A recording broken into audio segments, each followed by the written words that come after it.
านั้นได้หันเพราะว่าทุกสิ่งทุกอย่างนั้นมันก็มามีความจีรังและยั่งยืนเกิดขึ้นโยมพ่อโยมแม่ท่านผู้ฟังจะนับว่าอากาศในช่วง2-3 วันที่ผ่านมานั้นก็มีอากาศร้อนมากแล้วก็มีลมที่จะพาพัดพาหมู่เฮานั้นได้คลายร้อนและวิถีชีวิตของคนเฮาก็มาแน่มานอนเฮาจะหันสังเกตธรรมชาตินั้น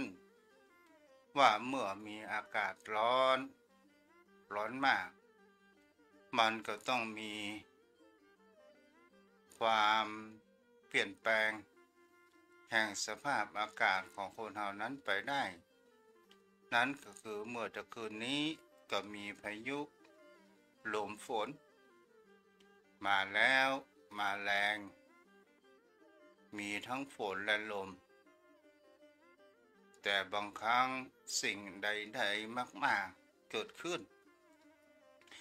มันก็ก่อให้เกิดความเสียหายได้เช่นเดียวกันน้ำมากก็บ่ดีลมมากก็บ่ดีแรงเกินไปนั้นก็บ่ดีก็เหมือนวิถีชีวิตของคนเฮาศรัทธาญาติโยมทั้งหลายถ้าเฮาเป็นคนจริงจังกับชีวิตมากเกินไปก็ก่อให้เกิดแห่งความเครียดก่อให้เกิดแห่งความยึดมั่นว่าตนตัวของเฮานั้นเป็นสิ่งเหมือนดังว่าเป็นเสมือนจริงเกิดขึ้นแท้ที่จริงแล้ววิถีชีวิตของคนเฮานั้นแท้ที่จริงมันบ่ใช่มีมันเป็นเพียงแค่สิ่งที่มีความว่างเปล่าเกิดขึ้นเท่าอันโยมพ่อโยมแม่ท่านผู้ฟังแล้วองค์สมเด็จพระผู้มีพระภาคเจ้าของหมู่เฮานั้นก็ได้แสดงถึงว่าโลกนี้มันมีแต่มายาแล้วเป็นสิ่งที่คนเฮานั้นควรจะศึกษาคือจะทำอย่างใดให้คนเฮานั้นเกิดความสบายใจคำว่าเกิดความสบายใจนั้นก็คือเมื่อจิตใจของเฮามีความสบายโรคภัยไข้เจ็บก็จะบ่ค่อยมาเบียดเบียนมากเกินไปเมื่อเฮามีความสบายใจก็ก่อให้เกิดเฮาทำสิ่งใดก็เกิดแห่งคำว่าผลบุญเกิดขึ้นคำว่าความสบายใจหรือว่าความสุขนี้เป็นสิ่งที่คนเฮานั้นเฮาควรที่จะรีบค้นคว้าเรียนรู้ในการศึกษาธรรมะก็ตามในการเรียนศึกษา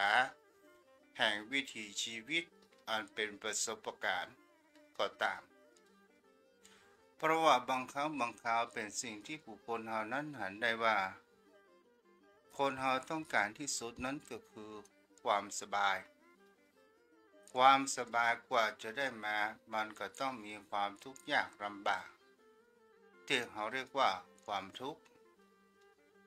จะทำสิ่งใดก็ตามมันก็จะต้องมีความลำบากหลังจากความลำบากแล้วมันก็ก่อให้เกิดแห่งความสบายเกิดขึ้นแต่ถ้าบุคคลเฮาหลงไหลในตัวเองมากเกินไปโยมพ่อโยมแม่ท่านผู้ฟังทั้งหลาย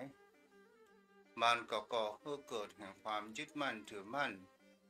ในตนตัวของเฮาและจะทำให้เฮานั้นเกิดแห่งความแบบสบายใจสิ่งที่คนเฮานั้นควรที่จะทำให้สบายใจก็คือการปล่อยวางการปล่อยวางในที่นี้ก็คือปล่อยวางแห่งความคิดอันเป็นความโกรธความอาฆาตพยาบาทความโลภลงสืบห้องและเราจะเกิดแห่งความสบายเกิดขึ้นเมื่อดังบุคคล ผู้เทินวัตถุสิ่งของไว้บนบ่าหรือบนศีรษะก็ตามถ้าเฮาเทินไว้แบกไว้นานๆตอนแรกมันก็มีความเบาพอเวลาผ่านไปถึงสิ่งของนั้นมันบ่หนักมันก็ปล่อยทำให้เกิดแห่งความเหนื่อยล้าเกิดขึ้นในสิ่งที่เราเทินนั้นไว้อยู่และเราจะทำอย่างใดให้สบายนั้นก็คือการที่เราเอาสิ่งของเหล่านั้นวางไว้แล้วในชีวิตจิตใจของคนเรานี้ก็เช่นเดียวกันที่เราทุกข์ยากลำบากก็เพราะว่าความคิดของคนเราเนี่ยคิดอยากจะได้อยากจะมีอยากจะเป็นบ่ได้ดังใจก็เกิดแห่งความโกรธเกิดแห่งความยึดมั่นบางครั้งบางคราว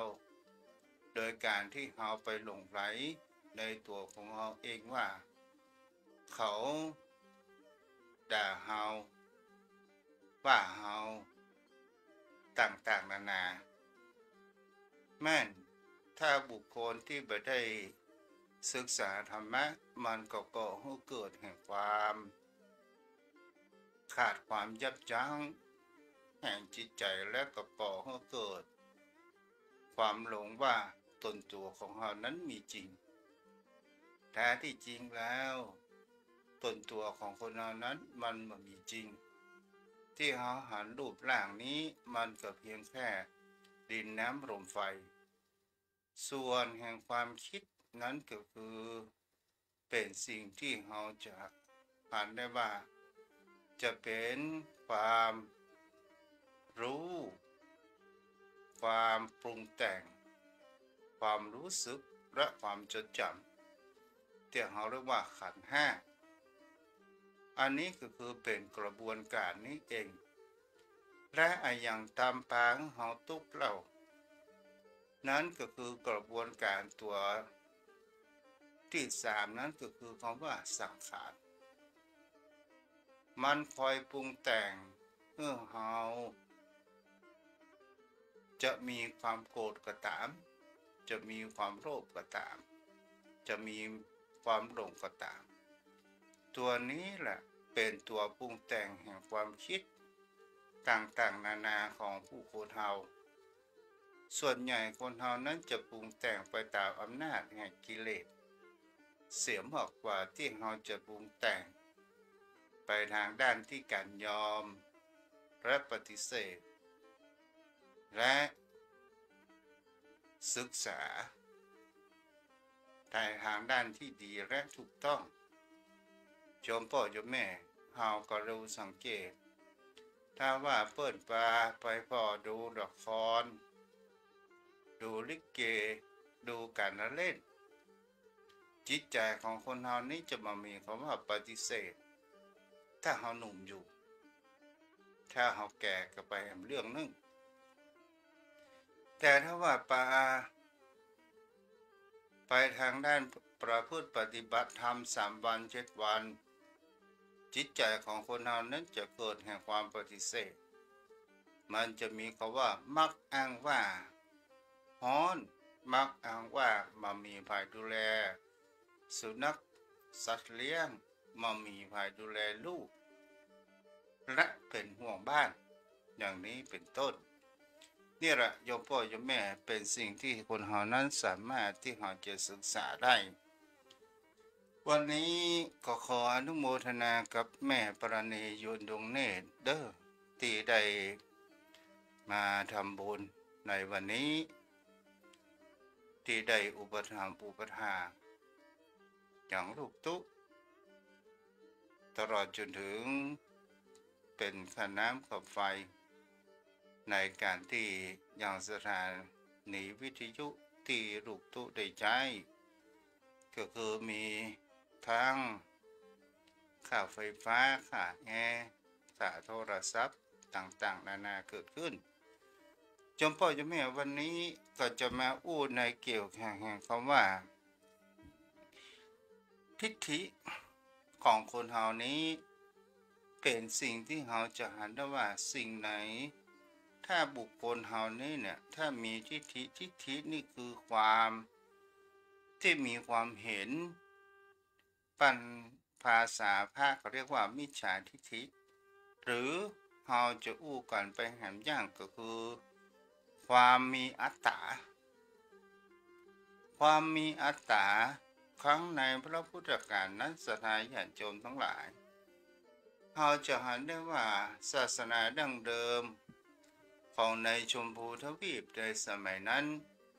มันก็มีศาสนาต่างๆและลัทธิต่างๆนั้นเกิดขึ้นศาสนาที่เป็นพื้นฐานของในชมพูทวีปหรือในประเทศอินเดียในอดีตกาลนั้นมันก็คือศาสนาพราหมณ์นี้สถานญาติโยมทั้งหลายส่วนใหญ่ก็นับถือเทพเจ้าต่างๆนานาจะเป็นพระวิษณุพระพรหมพระนารายณ์หรือเทพเจ้าต่างๆนานาเกิดขึ้นก็คือเป็นศาสนาที่มีการบูชามากกว่าเสียการประพฤติปฏิบัติแล้วครั้งพระพุทธศาสนาเกิดขึ้นนั้นก็คือมีเจ้าชายสิทธัตถะนั้นได้มีความเห็นและมีความฝันได้ว่าเทพเจ้านั้นเป็นหลักเหตุผลที่ไม่ค่อยมีจริงแต่สิ่งที่มีจริงนั้นก็คือตนตัวของเราในการที่เราจะกำจัดสิ่งที่เป็นอาสวะกิเลสหรือว่าสิ่งที่ฝืนแห่งกฎของธรรมชาติต่างๆนานาเกิดขึ้นศรัทธาญาติโยมทั้งหลายเมื่อพระพุทธองค์นั้นเกิดขึ้นแล้วทีนี้ศาสนาพราหมณ์ก็ได้หันว่าองค์พุทธนั้นได้เปิดห้องว่าชำระจิตใจของบุคคลที่นับถือศาสนาเก่าดั้งเดิมนั้นมาในแห่งคำว่าความเลื่อมใสในพระพุทธศาสนานั้นเกิดขึ้นก็คือหมายถึงคำว่าศาสนาพราหมณ์ได้ผ่านว่า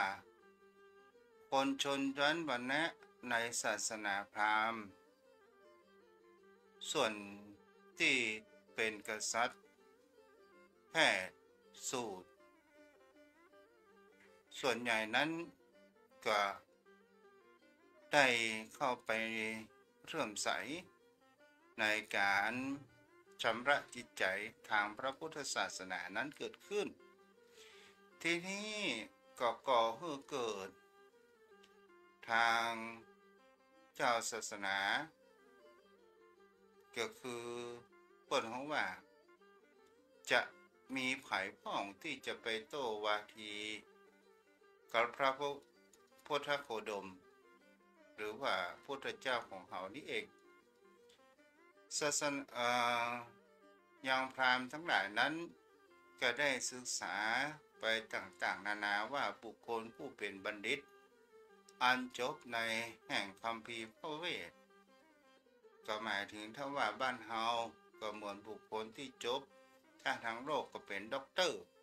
ถ้าเป็นทางภาคก็เป็นปรริญญาเก้าศรัทธาญาติโยมทั้งหลายหมู่พราหมณ์ทั้งหลายนั้นว่าจะมีไผ่พ้องที่เป็นโลกวาทีก็คือการโต้วาทีกับพระผู้มีพระภาคเจ้าเพราะว่าตอนนี้จะมีไผ่พ้องศรัทธาญาติโยมทั้งหลายซึ่งพราหมณ์ทั้งหลายนั้นก็ได้ไปแสวงหาก็ได้ไปพระอัสรยะผู้เป็นบัณฑิตผู้เป็นที่เป็นศาสนาพราหมณ์ศรัทธาญาติโยมทั้งหลายในครั้งนั้นพระผู้มีพระภาคเจ้าได้เสด็จประทับอยู่ที่ยังวัดพระเชตวันที่เจ้าอนาถาที่ กหาบดีที่ว่าอนาถบิณฑิกาเศรษฐีได้สร้างถวายพระผู้มีพระภาคเจ้าประทับอยู่ที่นั้นบังเอิญศาสนาพราหมณ์ผู้ที่เป็นบัณฑิตต่างๆนานาก็ได้มาปรึกษาหารือกันซึ่งในเมืองสาวัตถีนั้นก็มีอยู่ศรัทธาญาติโยมทั้งหลายก็ได้ตกลงกันว่าเราจะไปแสวงหาบัณฑิตที่มีความรู้มีความอ่านเฉลียวฉลาดที่เป็นโรกวาทีได้ที่ไหนพ้องซึ่งพราหมณ์เหล่านั้นก็บอกว่ามีพราหมณ์ชื่อว่าอาสรยะคนหนึ่งเป็นผู้มีความเฉลียวฉลาดสามารถที่จะโต้ธรรมวาทีกับพระผู้มีพระภาคเจ้าหรือว่าพระโคดมศาสนาพราหมณ์ของพระพุทธเจ้าว่าโคตมะศรัทธาญาติโยมทั้งหลายเขาก็ได้ไปขออย่างพราหมณ์ผู้นี้ตอนแรกละอ่อนคนนี้อายุเพียงแค่16 ปีต้องอันที่มีความเฉลียวฉลาดสามารถเรียนรู้แห่งพระคัมภีร์ของพระเวทต่างๆนานานั้นเกิดขึ้นได้ศรัทธาญาติโยมทั้งหลายพราหมณ์ทั้งหลายก็ไปขอตอนแรกสรยพราหมณ์นี้ก็บอกว่าเฮาบ่ไปถ้าเฮาไปเฮาก็จะต้องพ่ายแพ้ปิกมาหมู่พราหมณ์ทั้งหลายนั้นก็รบเร้าอยู่2 ครั้งครั้งที่3ก็คงจะมีแห่งคำว่าพราหมณ์ผู้เฒ่าผู้แก่ก็คงจะขอไปเห็นว่าขอท่านนั้นไปโต้วาทีกับพระผู้มีพระภาคกับพระโคตมถามว่าเพราะว่าพระโคดมนั้นได้บอกว่าคนทุกชั้นวรรณะมีความเท่าเทียมกันแต่ทางศาสนาของเราว่าพราหมณ์นั้นเป็นผู้บริสุทธิ์ในวรรณะอื่นๆนั้นเป็นวรรณะที่เลวศรัทธาญาติโยมทั้งหลายก็เดินรอบๆประการเช่นนี้พราหมณ์นั้นก็ไปสู่สำนักแห่งพระโคดมที่วัดพระเชตวันก็เข้าไปถามแล้วเข้าไปยังสำนักของพระผู้มีพระภาคเจ้าก็ได้ไปนั่งอยู่ถวายบังคมและนั่งอยู่ที่ส่วนข้างหนึ่งอาชรมนพหรือว่าอาชรพราหมณ์คนนี้เนี่ยศรัทธาญาติโยมทั้งหลายได้ถามพระผู้มีพระภาคว่าพราหมณ์ทั้งหลายกล่าวว่าศาสนากล่าวว่าพราหมณ์เท่านั้นเป็นวรรณะประเสริฐวรรณะอื่นนั้นเลวพราหมณ์เท่านั้นเป็นวรรณะที่มีความขาววรรณะอื่นนั้นดำพราหมณ์เท่านั้นย่อมบริสุทธิ์คนที่บ่ใช่พราหมณ์มันมีความบริสุทธิ์พราหมณ์เท่านั้นเป็นบุตรของพรหมเป็นโอรสของพรหมเกิดแต่ปากของพรหมเกิดแต่พรหมอันพรหมเนรมิตเป็นทายาทของพระพรหมศรัทธาญาติโยมทั้งหลายในเรื่องนี้อาสรมนพนี้ก็ได้ถามพระผู้มีพระภาคพระผู้มีพระภาคจะหาประการเช่นใดขอพระผู้มีพระภาคนั้นได้ตรัสแสดงธรรมให้ดูกันพระผู้มีพระภาคก็ตรัสว่ามนุษย์ก็ในชมพูทวีปแคว้นโยนกกัมพูชาต่างๆก็หมายถึงว่าคนในชมพูทวีปเนี่ยก็มีนางพรหมณีเหมือนก็มี เธอหันก็ว่านางพรหมณีมีฤดูหรือไม่มีคันหรือไม่พอดพูดพ่องพราหมณ์เราเอิญเกิดจากที่ไหนโอ้อัสรมนพนั้นก็ตอบว่าถวายบังคมพระยาค่ะก็ต้องเกิดมาจากโยคีก็คือเกิดมาจากอวัยวะของผู้หญิงสถานญาติโยมทั้งหลายในที่นี้พระองค์นั้นก็ได้ถามแต่ว่าแล้วเธอจะตอบว่าพราหมณ์นั้นเป็นวรรณะที่ประเสริฐคนที่บ่ใจนับถือพราหมณ์หรือว่านับถือพราหมณ์ก็ถามวรรณะอื่นนั้นเป็นคนเลวไปเสียหมดกะสถานญาติโยมทั้งหลายและทีนี้ก็เป็นสิ่งที่มาคำตอบที่สองพระพุทธองค์นั้นว่าในแคว้นของโยนกในแคว้นกัมพูชาหรือปัจจตชนบทเดียวกันมีวรรณะอยู่สองวรรณะต้องอันปานนกของเราว่ามีวรรณะอันหยังพระยาค่ะก็มีวรรณะเจ้ากับทาสบางเตื้อก็ทาสก็เป็นเจ้าบางเตื้อเจ้าก็เป็นทาสกลับไปกลับมาด้วยประกาศเช่นนี้แล้วพราหมณ์จะกล่าวว่า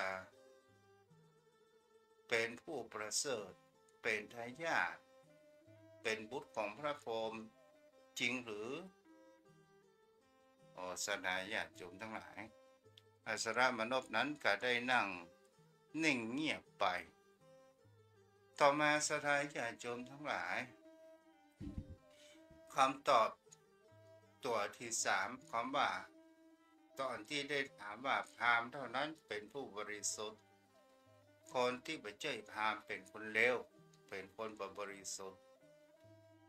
สถานญาติโยมทั้งหลายพระผู้มีพระภาคก็ได้ตรัสว่าแม่กษัตริย์เป็น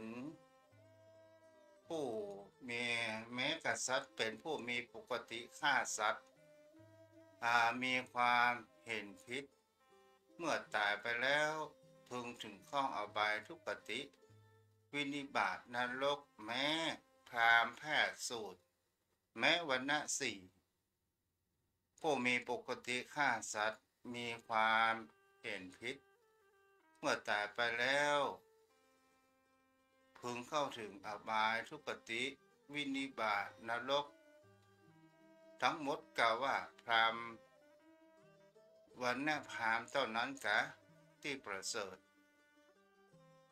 หมายถึงคำว่าพราหมณ์ทำแล้วอันอย่างกับบ่ผิดสักอย่างฆ่าสัตว์รักของคนอื่นประพฤติผิดในกามพูดจาส่อเสียดเพ้อเจ้อดื่มสุราเมลัยวรรณะพราหมณ์ถือว่าบริสุทธิ์อยู่หรือไม่อัสรมนพก็บอกว่าก็ต้องเป็นผู้บริสุทธิ์ถ้าวรรณะอื่นที่เขาว่าเลวบดีถ้าเขามีการประพฤติสำรวมเว้นในการฆ่าสัตว์เว้นในการลักทรัพย์เว้นในการประพฤติผิดบเร่นจู้สู่เมียของคนอื่นตลอดจนถึงมามีการพูดเท็จส่อเสียดและเว้นการดื่มน้ำเมาถือว่าบุคคลนั้นจะมีบริสุทธิ์หรือว่าเลวอัสรมนพก็บอกว่าก็ถือว่าเป็นผู้บริสุทธิ์สถานญาติโยมทั้งหลายในสิ่งเหล่านี้เราจะเห็นได้ว่าพระผู้มีพระภาคเจ้าของเรานั้นจะได้อู้ในความเป็นจริงของวิถีชีวิตกับอัสรมนพหรือว่าบัณฑิตของศาสนาพราหมณ์ผู้นี้ต่อมาที่มีคำว่าพราหมณ์เป็นบุตรของพระพรหมเป็นโอรส หรือว่าเป็นทายาทเกิดแต่ปากจากพระพรหมแล้วเป็นทายาทของพระพรหมจริงกะสถายญาติโยมทั้งหลายคำตอบประการที่สี่นี้จะหันได้ว่าแม้พระพุทธองค์บอกว่าแม้วรรณะสี่ผู้งดเว้นจากการฆ่าสัตว์เว้นจากการ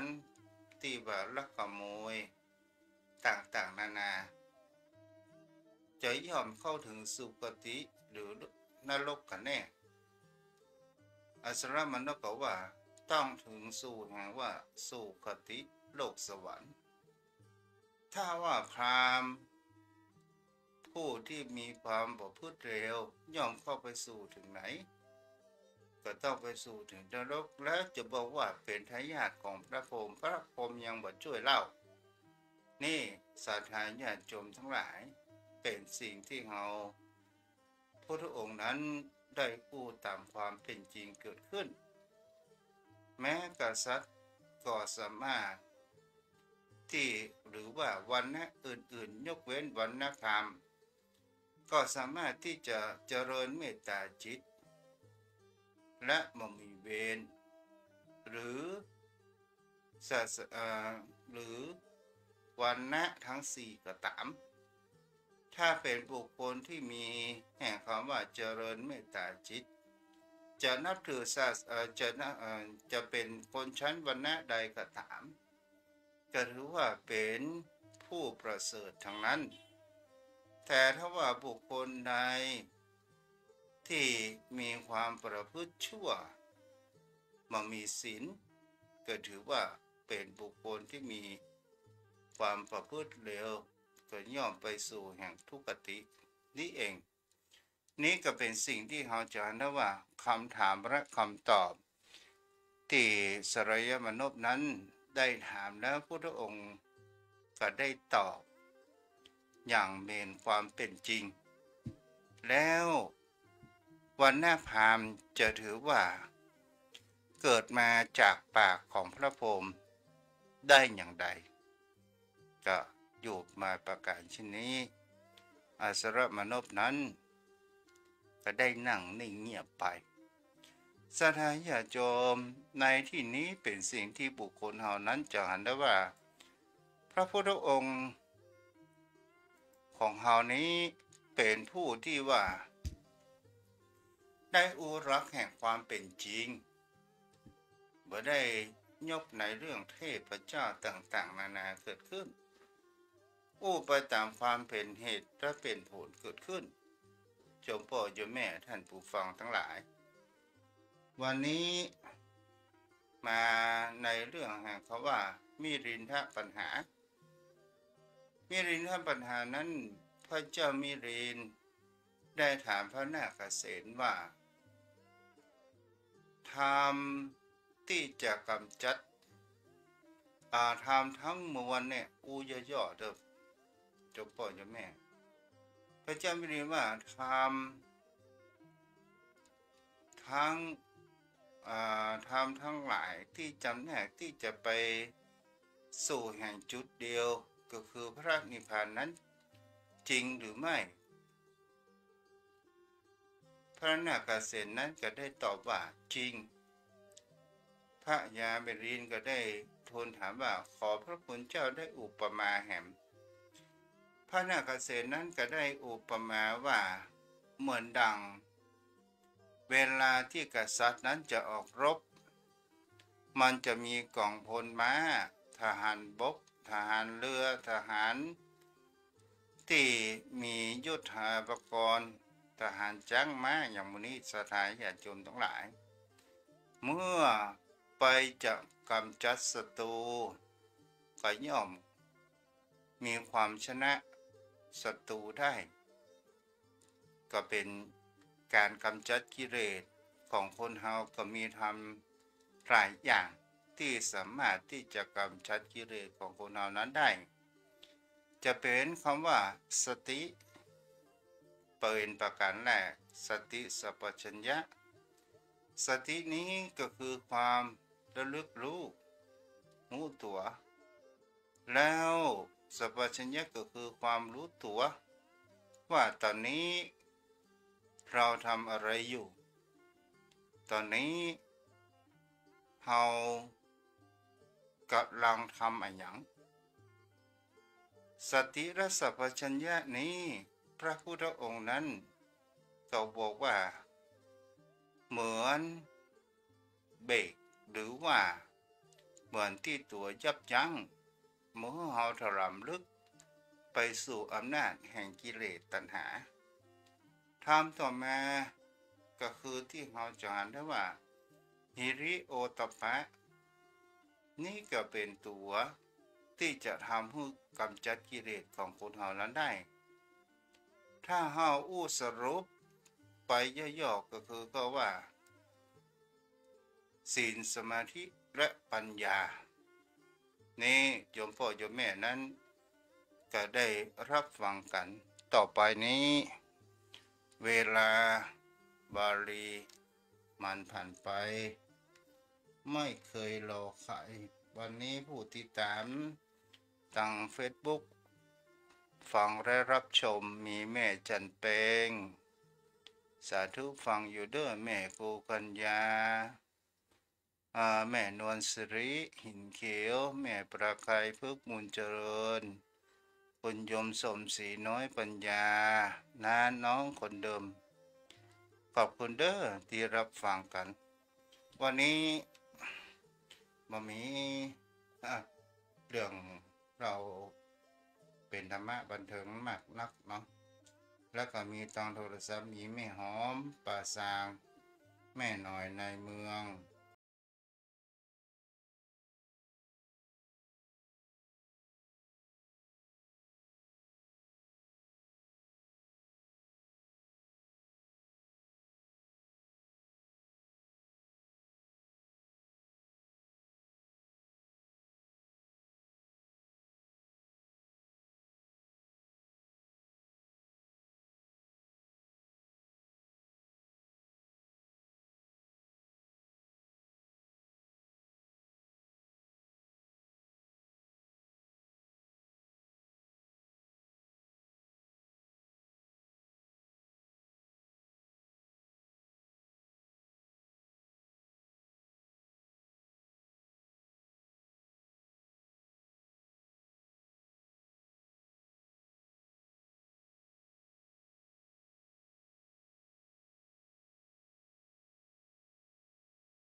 เนี่ย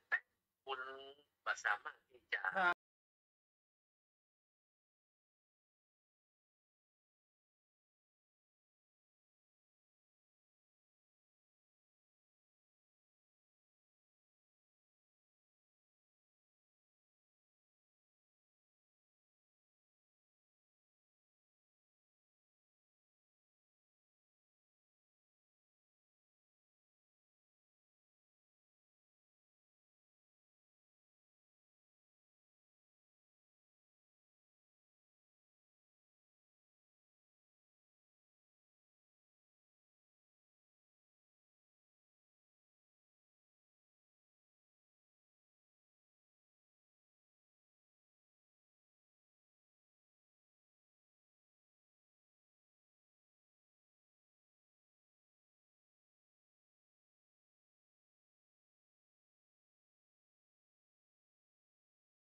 อ้าว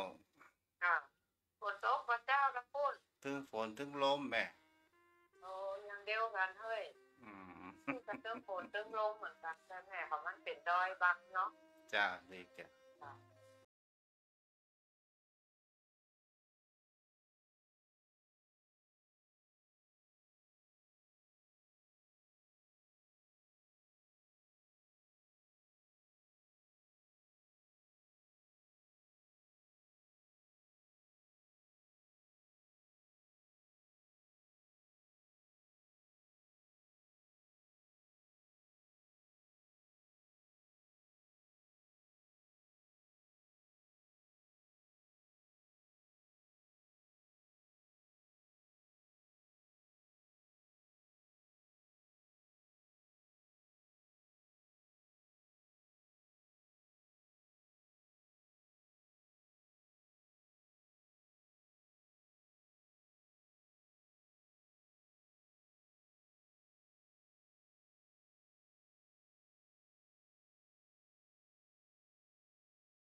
ตกแม่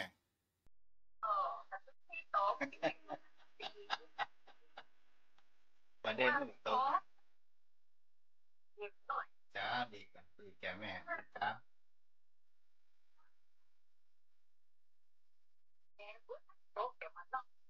เขาบอกว่าแม่เคยต้องไปถามป้าพรแม่พรสังกะแปงนะเพิ่นอยู่กรมอุตุอ่ะจ้าบุญรักษาแม่ได้อแม่เรือนแก้วอินทจักรอ๋อที่โทรมาบ่ได้ครับเด้อแม่ขออภัยไว้ตัวเนาะอ้าวเวลาและบาลี มีนาทีเริ่มต้นก็ต้องมีนาทีสุดท้าย วันพุธกลับมารับฟังกันใหม่ โอ้แม่ศิลาเจริญพรแม่ศิลา แม่ปีที่โยกลูกตุกาแม่ฟังถึงวันเด้อเจ้าเจ้าเออเป็นหยังเจ็ดเจ้าน่าจะแบบดีกว่าโอ้สบายเหมือนทุกเจ้านะแม่ ยอมว่าแม่ที่ถึงลงไว้ไปไหนก็ไม่ได้หรอกเดินต้องกินนะเป็นหยังยอมรับสภาพแห่งความเป็นจริงเถอะแม่ออกกำลัง80 ปลายแล้วเรา82เจ้าถ้าสบายดีเนาะสบายดีแม่ก็ไปหาหมอตลอดแม่เป็นกำลังใจให้ท่านเนอะเจ้าบุญรักษาแม่จ้าเป็นกำลังใจเช่นเดียวกันเจ้าเอาละวันนี้หมดเวลาหมดแล้วเด้อวันพุธเราก็มารับฟังกันใหม่เนาะบุญรักษาอายุวโนสุขังพลัง